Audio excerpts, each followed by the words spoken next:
COVID-19 has created health, political, and global challenges.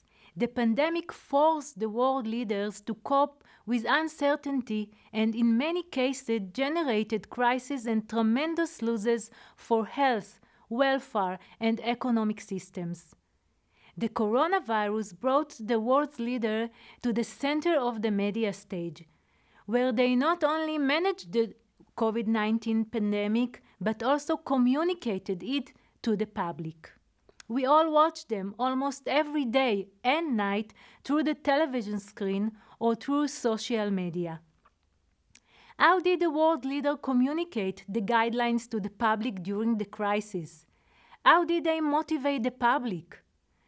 And are there differences between the discourse of female and male leaders? These are the questions we will be discussing here today. I want to show you two videos.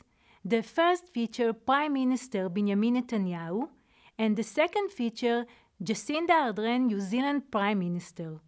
Both are from March 2020, the beginning of the pandemic. Please, listen carefully. ערב טוב, אנחנו ממשיכים במערכה שלנו נגד נגיף הקורונה. אני מבקש לדווח לכם על 3 פעולות נוספות שאנחנו נוקטים, ודבר אחד יסודי שאני מבקש מכם לעשות, אזרחי ישראל, שבלעדיו כל המאמצים שלנו לא יועילו. אנחנו ראינו מה קורה במדינות אחרות שלא נקטו את הצעדים הללו. אלפים בעולם כבר מתו. כראש הממשלה אני חייב להגיד לכם את האמת. לשמחתי עוד לא איבדנו אף אחד. אבל זה לא יימשך.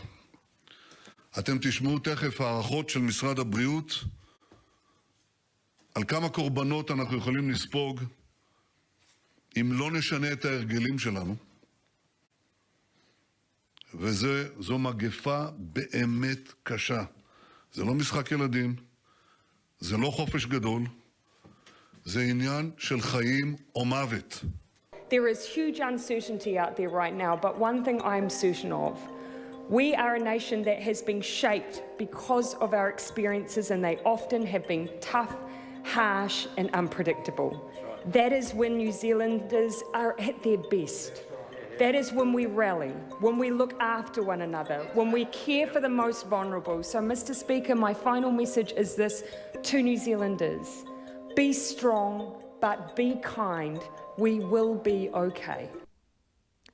Let's think about it. What strategy should the leader choose, and what emotion should the leader provoke to persuade and motivate the public? Use of intimidation like Netanyahu did? Or send reassuring message, encourage the public as Jacinda Ardern did? Before we answer these questions, let's take a moment to talk about an interesting study conducted in the northeast of the United States and deal with, surprise, hand washing. The researchers were interested in finding out what can be done to make hospital staff to wash their hands. Hospital staff have everything they need to wash their hands. They also know that not implementing personal hygiene practices could cause infection and death, and still they didn't do it. The researchers decided to install surveillance cameras and inform the staff they would be under inspection. Do you think the surveillance helped? Well, not at all. The next thing the research team did was to install an electronic screen in each room that gave staff members immediate feedback regarding their performance. Every time someone washed their hands, the screen showed rate of staff members who washed their hands. As well, positive feedback like, "It's great shift, keep it up." You won't believe what happened. Hand washing went up from 10 to 90%. How did this happen? We can list 4 explanations for this finding. We know all of them from our everyday life. 1. Positive strategy motivates people to act. Instead of using threats, the more accepted approach in these situations, the research team chose a positive and immediate strategy. They gave positive feedback. Brain research has found that when we accept positive feedback and positive outcomes, we will be more likely to perform the behavior. You can try this at home. Instead of telling your child, if you don't study for your test, you will fail, tell them, if you study, you will succeed. 2. Negative strategy prevent action. According to brain researcher Tali Sharot, people tend to freeze in the face of unknown dangers. It's an instinct. So, of course, we won't be able to change our behavior when we are frightened. 3. It won't be happen to me. It's hard for us to imagine something terrible happen to us. This is why when we are told we might be harmed, it doesn't seem plausible. 4. Positive conformity. We want to be part of something great. If everyone washed their hands and the infection level decreased, we want to be part of this achievement. So, that's why leaders should say words of stability and hope, reassuring words, rather than scaring the public. When Jacinda says, be strong, be kind, everything will be okay, she manages to recruit the public in her country to comply with the guidelines. When she says the nation is capable to handling the crisis, she increases positive conformity. Furthermore, in a study conducted in Rotterdam University, which surveyed USA president rhetoric during economic crisis, they found that during time of crisis, a leader's language should not reflect fear. Progress, change, ideal, these are the words, promotion words, that leaders should use. Positive or negative framing, prevention or promotion words are only some of the verbal persuasion practices world leaders should use. There are many other persuasion strategies, such as ethos, the way leaders talk about themselves, pathos, the emotional component, logos, the rational one, storytelling, metaphors, and more. My college Moran Yarchi and myself were interested in whether there were differences in persuasion practices between male and female leaders during what is considered the first wave of the pandemic. In a study we are working on at the moment, we analyzed 30 speeches made by 10 leaders around the world, 5 men and 5 women. We have already found a number of results indicating differences between male and female leaders, some of which are quite surprising. The finding even seems to challenge previous communication patterns. So, what did we find? As the theoretical and analytical framework of gender communication suggests, female leaders ask more questions, tend to apologize slightly more than male leaders, and talk less about themselves. They tended to share successes and usually use the word we instead of I. According to this framework, male leaders talk more about themselves. They glorify actions and achievements comparing to the leader of other country, essentially saying, I'm doing a better job here. They also tend to use negative metaphors, often relating to war, like enemy, attack, fight, or victim. You can see here. The worst attack we've ever had on our country. This is really the worst attack we've ever had. This is worse than Pearl Harbor. This is worse than the World Trade Center. There's never been an attack like this. Nous sommes en guerre. We are in a situation of war, a health war. We're not fighting against any army or another nation, but the enemy is there. It's invisible and it's progressing. That requires our general mobilization. We are at war.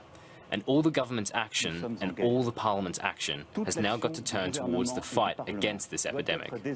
In contrast to the framework of gender communication, and although male discourse is considered more rational, we found that male leaders use less rational explanations, less facts and arguments, and use more emotional appeals, but they use negative ones. Male leaders also tell more stories and give more examples, persuasion practice previously attributed to women. Men leaders tended more to intimidate and use prevention words and demagogic elements, as Netanyahu states, it's a matter of life or death. But some of them also use more promotion words, like Lee Hsien Loong, Prime Minister of Singapore, encouraged and praised the citizens. In such a crisis, everyone has a part to play. I hope you'll work with me and my colleagues to keep our families safe, keep Singapore secure, and move forward together. Thank you. In contrast to the framework of gender communication, we found that female leaders use logical explanations, they give people facts, and use clear arguments. In the past, like I mentioned, rational discourse was attributed to men more than women, but in recent years, and especially in the current crisis, female leaders have adopted rational and transparent discourse. Tsai Ing-wen, the leader of Taiwan, wrote detailed daily update and refuted fake news.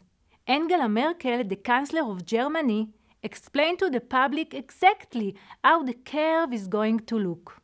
Natürlich auch nicht, das kann ich immer nur für eine Infektionskette sagen, ob einer einen ansteckt, das ist dann ein Mittelwert, aber es ist ungefähr, einer steckt einen an. Schon wenn wir darauf kommen, dass jeder 1,1 Menschen ansteckt, dann sind wir im Oktober wieder an der Leistungsfähigkeit unseres Gesundheitssystems mit den angenommenen Intensivbetten. Wenn wir 1,2, also jeder steckt 20% mehr, 1,2 an, also von 5 Menschen steckt einer 2 an und 4 ein. Dann kommen wir im Juli schon an die Belastungsgrenze unseres Gesundheitssystems. Und Erna Solberg, Norway's Prime Minister, held press conferences for children in which she answered questions about the pandemic.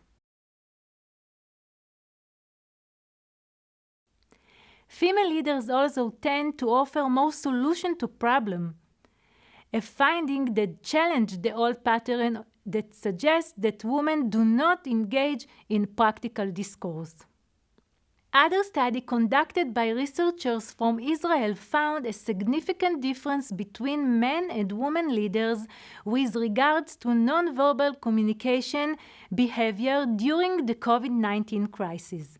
The researchers found that male leaders' nonverbal communication included competition, warning, threatening, and scaring behavior like finger-pointed gesture, sharp movement, and angry facial expression, while female leaders presented emotional communication, empathy, optimism, eye contact, and flexible expressions.